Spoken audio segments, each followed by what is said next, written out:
Hello guys, welcome to this video tutorial about how to active STC SIM card with Iqama.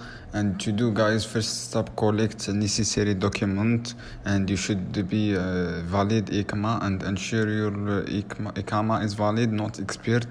And you should the new STC SIM card you want to activate, and insert the SIM card.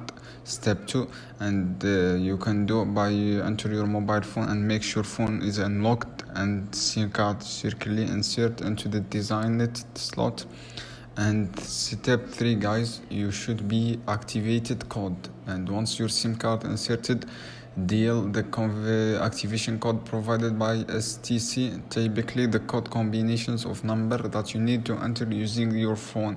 And the activate code may vary. Refer documentations.com your SIM card and check official website for correct code. And for step 4, the prompt, follow the prompt. And step 5, activations. And step 6, test your service and successfully make test call by send message or check your data connection, everything working, accepted. And thanks for watching this video.